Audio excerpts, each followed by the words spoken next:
Thank you, Eric.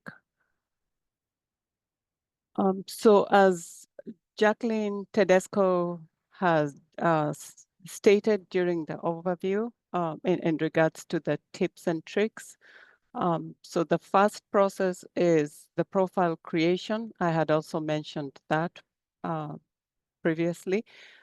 So once you've created your profile, then you tag your license. And then the next step would be creating a new soil evaluation that does not reference an existing site or soil. So it has to be completely new, that is not linked with any previous permits that are in our system. So those are the kind of questions that have been listed in the Q&A, and we've covered majority of them. Just know that before you can start on any activities in the system, you need to create a profile. That profile needs to reference your professional credentials so that the system can then link you up with your license.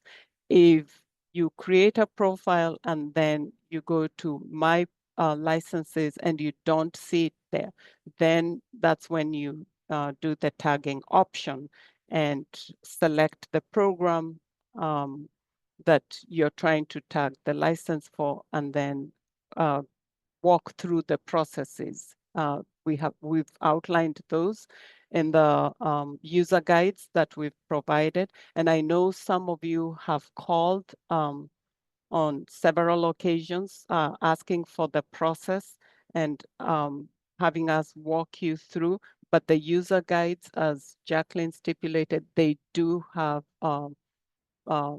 pictures that you can see which step the user guide is referencing to. So just take your time, read through, and if you're having difficulty, then only just reach out to us, because the same process that is outlined with those guides is the same process that we are going to give you. It will not change because you're referencing the same system.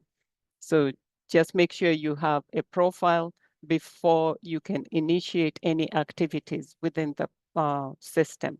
Once you create your profile, then that gives you the ability to go in and start tagging your licenses. Once we go live on the 3rd, then you'll be able to perform other additional workflow processes. But before then, please do not try and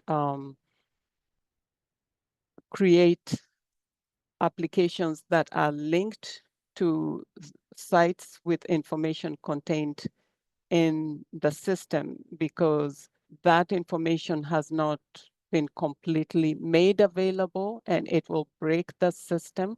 So you have to ensure that you specifically follow the instructions that we give, because for the past 2 weeks, we've been dealing with issues where people have, I know everybody is eager to move forward, but as we move forward, we also have to ensure that we're following the steps so that we are not creating more work for ourselves, as the professionals, and also for the state employees who are reviewing these processes, and also for the vendor who is then now involved with trying to manually link things that should be happening automatically, but because people have bypassed some processes, it breaks that link.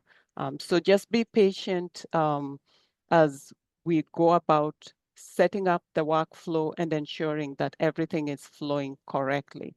Once everything is set up correct, things will start auto-tagging, and there'll be fewer instances where we have to manually go in and set up the processes.